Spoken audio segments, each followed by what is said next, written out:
Okay, तो last time we were discussing about the octet rule. चलिए अब थोड़ा आगे बढ़ते हैं। अब हम थोड़ा बात करेंगे about limitations of the octet rule. ठीक है, अभी तक हमने जो भी कंपाउंड्स बनाए, ठीक है, तो क्या फॉलो किया हमने? ऑक्टेट रूल फॉलो करा। ठीक है, अब कुछ लिमिटेशंस हैं उसके बारे में थोड़ा डिस्कस कर देते हैं। तो this octet rule is not universal. ये कोई यूनिवर्सल नहीं है कि हर जगह एक्सेप्ट होगा। ठीक है, कहीं कहीं पे इसके क्या हैं, लिमिटेशंस देखने को मिलते हैं।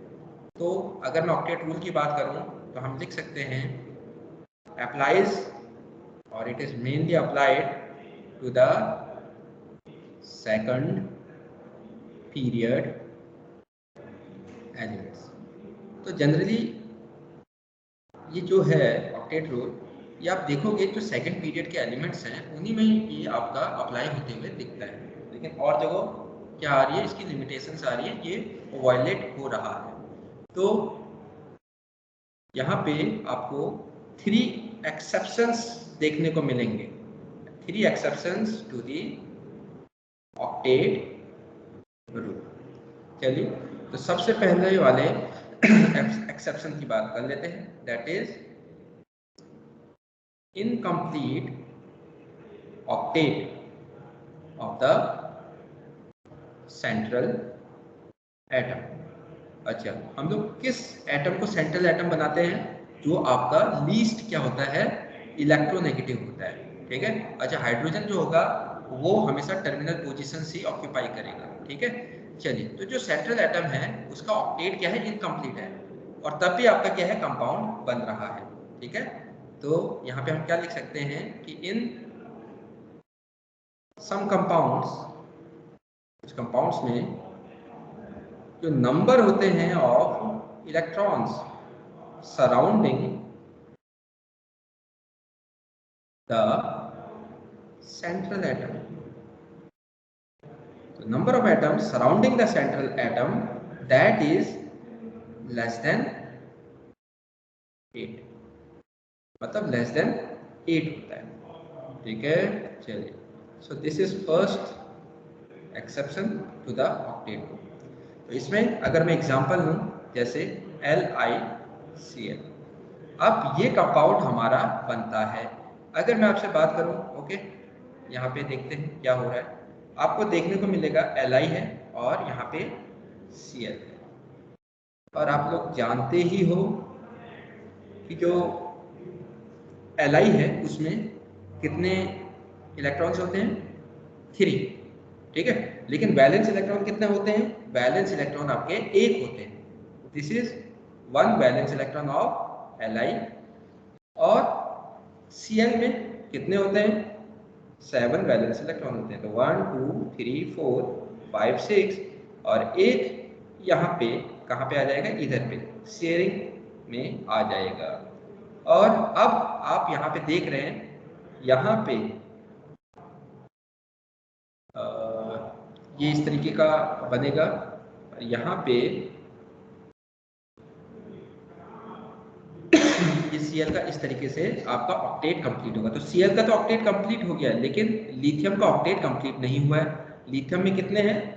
2 ही इलेक्ट्रॉन्स आ रहे हैं, उसका ऑक्टेट कंप्लीट नहीं है, लेकिन फिर भी आपका ये कंपाउंड एग्जिस्ट करता है। ठीक है, so this is violation to the octet rule, मतलब आपका ये एक्सेप्शन है।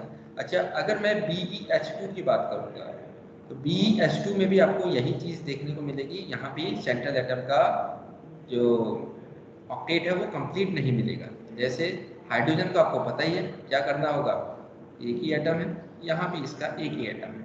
अब यहाँ पे हमें देखना है B। अब B का क्या होता है? एटॉमिक नंबर 4 होता है, तो इसका मतलब 2 2, इसका वैलेंस इलेक्ट्रॉन में कितने वैलेंस इलेक्ट्रॉन्स होंगे? वैलेंस शेल में 2 होंगे, एक आपका इधर हो गया, एक आपका इधर हो गया। अब इसके बाद हम क्या करेंगे, यहाँ पे आपका हाइड्रोजन का डुप्लेट कंप्लीट है, यहाँ पे इस हाइड्रोजन का भी डुप्लेट आपका अटेन हो चुका है। अब यहाँ पे अगर आप बेरिलियम की बात करोगे, तो बेरिलियम में ऑक्टेट कंप्लीट नहीं है, 1 2 3 एंड 4। इसी तरीके से अब ये बहुत इंपॉर्टेंट है, इसको देखिए BCl3। अब BCl3 में भी आपका यही चीज फॉलो होने वाली है, ठीक है। चलिए अब यहाँ पे मैं बना रहा हूँ 1 2 3 4 5 6 और ये 7, 1 1 2 3 4 5 6 7, 1 2 3 4 5 6 और ये 7।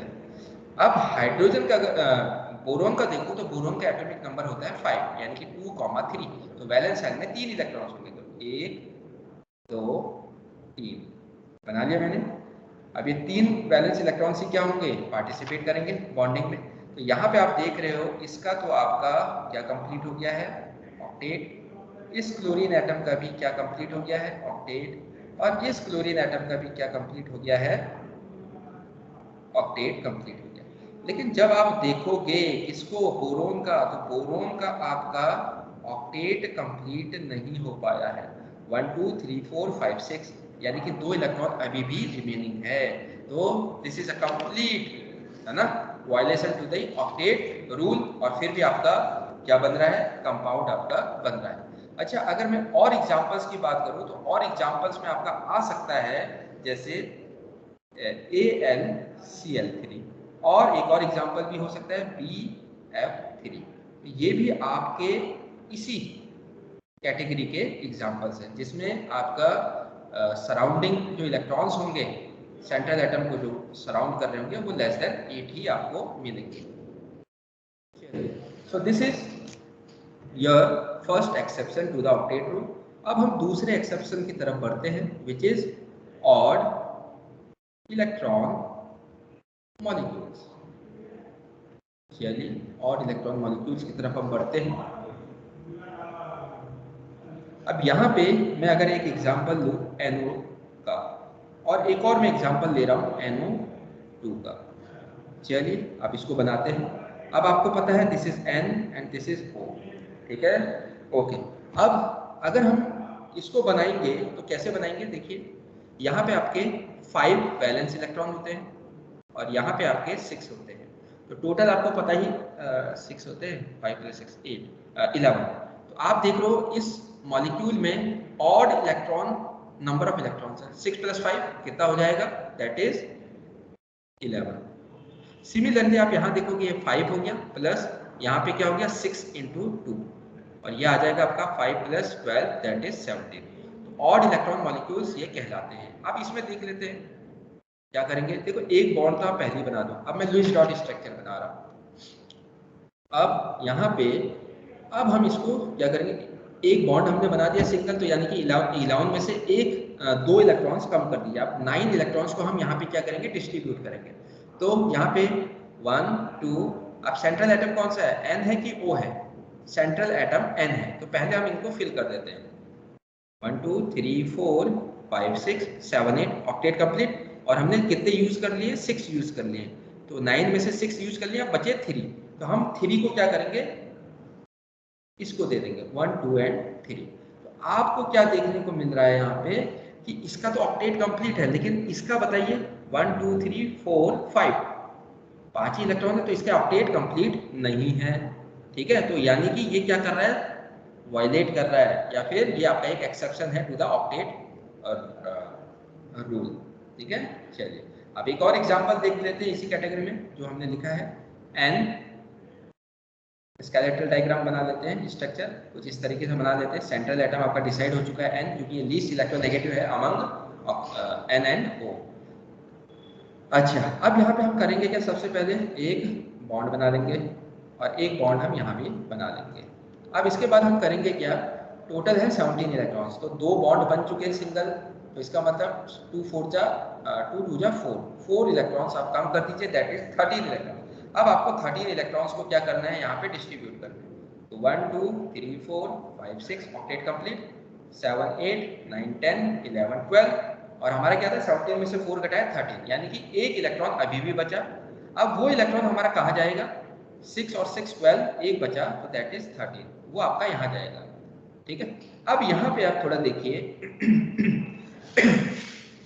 यहाँ पे इसका ऑक्टेट कंप्लीट, इसका ऑक्टेट कंप्लीट। अब सेंट्रल एटम का देखो 1 2 3 4 5, यानी कि अभी भी क्या हो रखा है, 3 इलेक्ट्रॉन्स की कमी है। ठीक है, so these are examples of odd electron molecules, और जो क्या करते हैं, these are which are exceptions to the octet rule. ठीक है, चलिए अब तीसरा एक्सेप्शन देख लेते हैं, विच इज एक्सपेंडेड ऑक्टेट। अब अभी पिछले वाले केस में क्या था, आपका ऑक्टेट ही कंप्लीट नहीं हो रहा है, यहाँ पे तो क्रॉस हो जाएगा। ठीक है, तो ऑक्टेट को क्या कर रहे हैं, एक्सीड कर रहे हैं। ठीक है, तो सेंट्रल एटम में 8 से ज्यादा इलेक्ट्रॉन्स होंगे। ठीक है, चलिए तो यहाँ पे मैं क्या बोल सकता हूँ, ग्रेटर देन 8 आपके क्या होंगे, वैलेंस इलेक्ट्रॉन्स होंगे अराउंड द सेंट्रल एटम। ठीक है, now let's see some examples. तो एग्जांपल्स ऑफ सच कंपाउंड्स कौन कौन से हो सकते हैं, चलिए देखते हैं। जो है आपके PF5, SF6, H2SO4। ठीक है, अच्छा हमने H2SO4 का क्या बनाया था, स्ट्रक्चर बना चुके हैं। ठीक है, और इसका हमने 20 डॉट स्ट्रक्चर बनाने के लिए किसकी हेल्प ली थी, फॉर्मल चार्जेस की। ठीक है, ओके, चलिए।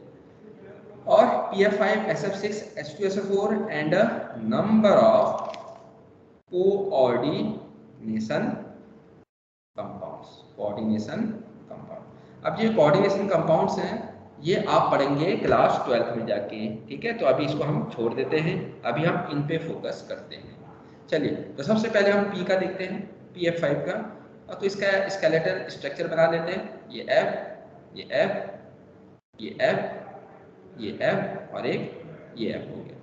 चलिए इसको हम थोड़ा अच्छे से बना लेते हैं। ये F कर दिया मैंने, ये मैंने F कर दिया। ठीक है, अब हम क्या करेंगे, टोटल निकालेंगे PF5। तो फास्फोरस में कितना होगा, ये नाइट्रोजन वाली फैमिली को बिलोंग करता है तो इसमें 5 होंगे। ये फ्लोरीन में कितने होता है, 7, 7 into 5 दैट इज 5 + 7 5 जा 35, दैट इज 40 इलेक्ट्रॉन्स है। अब सबसे पहले काम क्या करना है, आपको सारा सिंगल बॉन्ड्स से कनेक्ट कर देना है। हो गया, यानी कि 1 2 3 4 5, यानी कि 5 टू 10 इलेक्ट्रॉन्स आपके ऑलरेडी यूज्ड हो गए, तो दैट इज 30 इलेक्ट्रॉन्स। अब ये 30 इलेक्ट्रॉन्स को आपको डिस्ट्रीब्यूट करना है यहाँ पे। आइए डिस्ट्रीब्यूट करते हैं। तो यहाँ पे 1 2 3 4 5 6 हो गया, 1 2 3 4 5 6, 1 2 3 4 5 6 7 8, ऑक्टेट कंप्लीट होता जा रहा है। 3 4 5 6 7 8, 1 2 3 4 5 6 7 8, सबका ऑक्टेट कंप्लीट। अब यहाँ पे आप देखो 1 2 3 4 5 5, तो 5 और 6, 5 6 30 आपने यूज कर लिए। दिख रहा है आपको, ये पांचों में आपने 6 को डिस्ट्रीब्यूट करा तो 6 5 30। अब यहाँ पे देखिए P में कितने वैलेंस इलेक्ट्रॉन आ गए आपके, कितने इलेक्ट्रॉन्स आ गए जो सराउंड कर रहे हैं इस P को। देखो 1 2 3 4 5 6 7 8 9 10, 10 आपके इलेक्ट्रॉन्स आ गए हैं which are surrounding the central atom. So it is a complete violation of the octet rule. समझ में आ गया, तो मैं यहाँ पे क्या लिख सकता हूँ, PF4 के केस में यहाँ पे आपके 10 इलेक्ट्रॉन्स आपके कहाँ पे हैं, around the central atom. Got it, ये इसका देख सकते हैं आप, PF5 में ऑक्टेट रूल वायलेट हो रहा है। चलिए अब हम क्या करते हैं, SF6 की बारी है। तो SF6 को देख लेते हैं, S हो गया। अब यहाँ पे स्केलेटल स्ट्रक्चर ड्रॉ कर लेते हैं कुछ इस तरीके से। ओके, अब आपको पता है सल्फर किस ग्रुप को बिलोंग करता है, सल्फर आपका ग्रुप 16 मतलब ऑक्सीजन फैमिली को बिलोंग करता है। तो इसका मतलब सल्फर में आपका क्या हो जाएगा, सल्फर में हो जाएंगे आपके वैलेंस इलेक्ट्रॉन 6, और फ्लोरीन में आपको पता ही है 7 × 6, तो 6 + 7 6 42, दैट इज 48 इलेक्ट्रॉन्स हैं। अब आप क्या करो, सीधे सिंगल बॉन्ड ड्रॉ कर लो। गॉट इट, तो 3 4 5 6, तो इसका मतलब 6 2 12 इलेक्ट्रॉन्स की आपने यूज कर लिया है 12 इलेक्ट्रॉन्स को। ये कितना हो जाएगा, 12 3 36, मतलब 36 इलेक्ट्रॉन्स को अब आपको क्या करना है, डिस्ट्रीब्यूट करना है। ठीक है, चलिए कर लेते हैं। 1 2 3 4 5 6 1 2 3 4 5 6 1 2 3 4 5 6 7 8 ऑक्टेट कंप्लीट होता जा रहा है। 1 2 3 4 5 6 1 2 3 4 5 6 7 8। तो हमने कितने यूज कर लिए यहाँ पे वो देखना पड़ेगा। तो हमने यहाँ पे यूज करने हैं 1 2 3 4 5 6 6 6 36, तो कंप्लीट हो चुके हैं डिस्ट्रीब्यूशन। अब यहाँ पे सल्फर को देखना है। तो सल्फर के पास अब कितने वैलेंस इलेक्ट्रॉन्स हो गए हैं, 1 2 3 4 5 6, total 6 2 12। So it has 12 electrons around the central atom which is sulfur। ठीक है, चलिए तो यहाँ पे हम लोगों ने देख चुके हैं। अब ऐसा करते हैं, हम H2SO4 की बात करते हैं। अब H2SO4 उसका बनाते हैं। तो कुछ इस तरीके से हमने बनाया था।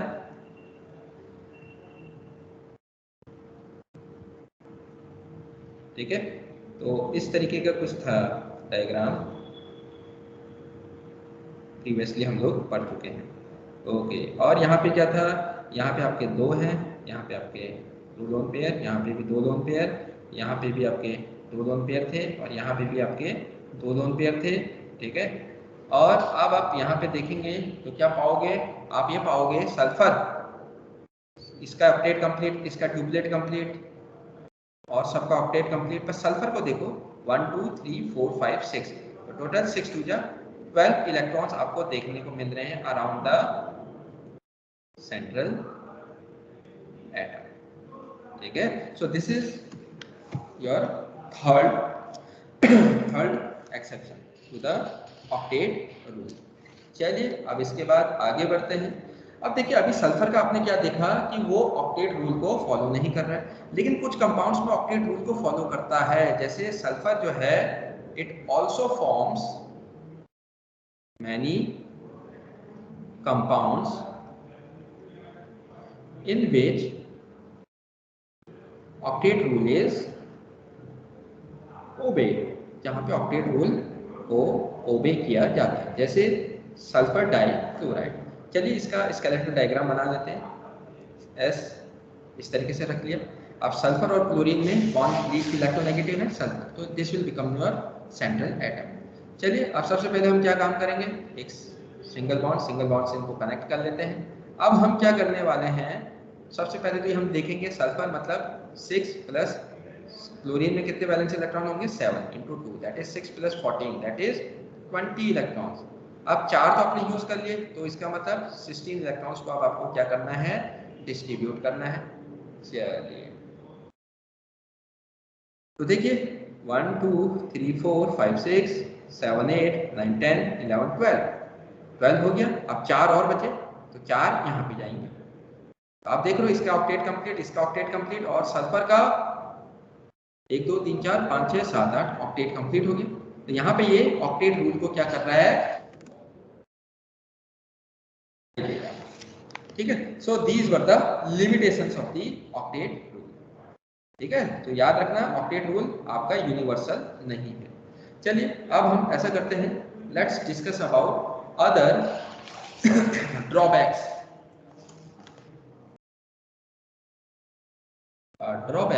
ऑफ द ऑक्टेट रूल या ऑक्टेट थ्योरी। चलिए तो सबसे पहली चीज आती है आपकी कि जो ऑक्टेट रूल होता है, दिस इज बेस्ड अपॉन, किस पे बेस्ड होता है, upon the chemical inertness of noble gases. अब इसने क्या देखा, इसने ये देखा कि जो केमिकल जो आपकी नोबल गैसेस होती हैं वो बिल्कुल इनर्ट होती हैं, बहुत स्टेबल होती हैं। ठीक है, तो उन्होंने ये सोचा है कि अगर, क्योंकि उनका ऑक्टेट तो कंप्लीट होता है नोबल गैसेस में, या फिर डुप्लेट कंप्लीट होता है, अटेन होता है, तो इसका मतलब स्टेबिलिटी का रिलेशन शायद इससे हो सकता है कि ऑक्टेट कंप्लीट होना चाहिए। लेकिन अब क्योंकि ये इस chemical inertness of the noble gases पे डिपेंड था, तो ये एक ड्रॉबैक था। क्यों ड्रॉबैक था, अभी हम देखते हैं। क्योंकि there are some noble gases, noble gases होती हैं, for example xenon and krypton. ठीक है, ये कुछ नोबल गैसेस होती हैं। दे ऑल्सो कंबाइन, क्योंकि इनर्ट हैं ये सारी, लेकिन ये भी कंबाइन होती हैं। दे ऑल्सो कंबाइन और कंपाउंड बनाती है। They also combine with oxygen and fluorine to form a number of compounds like HCF2, KrF2, HCOF2 etc. तो आप देख रहे हैं ये आपका chemical inertness of noble gases पे डिपेंड है। तो ये ड्रॉबैक है, क्योंकि ये खुद जो नोबल गैसेस हैं वो खुद ही भी ऑक्सीजन और फ्लोरीन के साथ कंबाइन होके कंपाउंड्स बनाते हैं लाइक दीज। ठीक है, चलिए, तो ये एक ड्रॉबैक हो गया। दूसरा ड्रॉबैक है this theory does not account for the shape of molecules. अब जो ये थ्योरी है ऑक्टेट थ्योरी, ये आपको कंपाउंड का लुईस डॉट स्ट्रक्चर तो बना के दे देगी, लेकिन ये आपको मॉलिक्यूल के स्ट्रक्चर के बारे में नहीं बताएगी। टेट्राहेड्रल है, ऑक्टाहेड्रल है, बहुत सारे शेप्स होते हैं, या लीनियर है, या ट्रिगोनल प्लेनर है ना, या ट्रिगोनल बाइपिरामिडल है। तो ये सारी चीजें यानी कि मॉलिक्यूल्स के शेप के बारे में ये बिल्कुल क्या है, साइलेंट है, कुछ नहीं बताता है। अच्छा, दूसरा, it does not explain the relative stability of the molecules, being totally silent about the being totally silent about the energy of a molecule.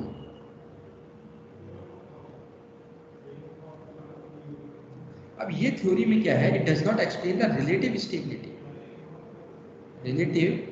Stability of the molecules. तो कौन मॉलिक्यूल ज़्यादा स्टेबल है, कौन मॉलिक्यूल कम stable है, ये इस बारे में बिल्कुल भी आपको नहीं बताएगा, है ना। कौन मॉलिक्यूल ज़्यादा स्टेबल है, कौन कम स्टेबल है। लेट्स से अगर मैं आपसे बोलूँ O2, है ना, या फिर O2 पॉजिटिव, तो कौन ज़्यादा स्टेबल है। ठीक है, इस तरीके की चीज़ें आ जाती हैं जो ये थ्योरी एक्सप्लेन नहीं कर पा रही है। And it also doesn't tell about the energy of a molecule. ये मॉलिक्यूल की एनर्जी के बारे में भी बिल्कुल क्या है, साइलेंट है, कुछ नहीं बताता है। So these are the drawbacks of the octet. चलिए, अब हम आगे बढ़ते हैं। अब हम बात करते हैं अबाउट आयोनिक और इलेक्ट्रोवैलेंट बॉन्ड की। ठीक है, चलिए हम इसकी बात करेंगे, आयनिक और इलेक्ट्रोवैलेंट बॉन्ड। तो जो आयनिक बॉन्ड होता है उसी का नाम, दूसरा नाम क्या होता है, इलेक्ट्रोवैलेंट बॉन्ड। ठीक है, चलिए, अब अगर हमें फॉर्मेशन करना है किसका, आयनिक कंपाउंड्स का। Formation of ionic compounds depend upon, किस पे डिपेंड है, अगर हमें आयनिक कंपाउंड बनाना है, सो इट डिपेंड्स अपॉन, पहला that is ease of formation of the positive and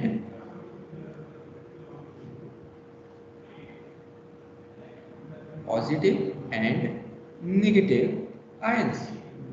ठीक है, अगर पॉजिटिव और नेगेटिव आयंस आपके आसानी से नहीं बन रहे हैं तो आयनिक कंपाउंड भी आसानी से नहीं बनेगा। ठीक है, दूसरा, फॉर्मेशन किस पे डिपेंड है, this is dependent upon the arrangement, अब ये इंपॉर्टेंट है, the arrangement of the positive and negative ions. इनका जो अरेंजमेंट है, कहाँ पे अरेंजमेंट है, इन द सॉलिड। ठीक है, दैट इज, क्या बोल सकते हैं, that is the lattice of the crystal और क्रिस्टलाइन कंपाउंड। ठीक है, ओके। अब फॉर्मेशन ऑफ आयनिक कंपाउंड्स किस पे डिपेंड कर रहा है? एक तो ये देखना होगा कि कितनी आसानी से आपका पॉजिटिव और नेगेटिव आयंस बन रहा है, ठीक है। और दूसरा ये डिपेंड करेगा फॉर्मेशन ऑफ आयनिक कंपाउंड किस पे, कि अरेंजमेंट क्या है पॉजिटिव एंड नेगेटिव आयंस का इन द सॉलिड, उसका अरेंजमेंट कैसा है, ठीक है। मतलब हम यहाँ पे क्रिस्टल लैटिस की बात करेंगे कंपाउंड की, ठीक है, तो उसका अरेंजमेंट कैसा है उस पर भी आपका formation of ionic bond ionic compound depend करेगा, ठीक है। चलिए, अब जैसे अगर मैं बात करूं formation of a positive ion, so this involves, क्या होता है इसमें, अगर आपको पॉजिटिव आयन बनाना है तो आपको पता ही है एक इलेक्ट्रॉन को आपको रिमूव करना है, तो दैट इन्वॉल्व्स आयोनाइजेशन, ठीक है। तो आसानी से आपका क्या बनना चाहिए, पॉजिटिव चार्ज आपका बनना चाहिए। इसका मतलब आयनाइजेशन एंथैल्पी की वैल्यू क्या हो जाएगी, कम होनी चाहिए, तभी तो आसानी से बनेगा। ज्यादा हो गए तो आपके तो पसीने निकल जाएंगे, है ना, पसीने पसीने हो जाओगे। So this involves ionisation. Ionisation मतलब आयनाइजेशन एंथैल्पी आपकी इन्वॉल्व होगी, ठीक है। एंड नेगेटिव आयन की अगर मैं बात करूं, सो दैट इन्वॉल्व्स, क्या इन्वॉल्व होता है, that involves addition of electron to the neutral atom, ठीक है। चलिए, तो यहाँ पे तो आपको देखने को मिल रहा है एडिशन हो रहा है, और आयनाइजेशन के केस में क्या हो रहा होगा, आयनाइजेशन के केस में रिमूवल हो रहा होगा, रिमूवल ऑफ इलेक्ट्रॉन। तो वहां से निकालना है तो आसानी से निकल जाए, और यहाँ पे एडिशन हो रहा है नेगेटिव आयन बनाने के लिए तो आसानी से ऐड हो जाए। इसका मतलब इलेक्ट्रॉन की एंथैल्पी क्या होनी चाहिए, ज्यादा नेगेटिव होनी चाहिए, तभी एडिशन क्या होगा, बड़ा इजी हो जाएगा, ठीक है। अब हम आगे बढ़ते हैं और बात करते हैं यहाँ पे, अगर मेरे पास लेट्स से ये है M और गैसियस एटम है M का, सर 1 मिनट लास्ट वाला पेज दिखाना। ये यहाँ पे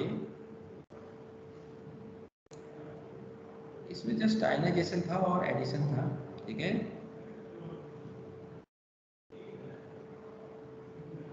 थैंक यू सर। ओके, चलिए, तो अब हम क्या बात कर रहे हैं, एक एटम देख लेते हैं जो गैसियस स्टेट में है, ठीक है।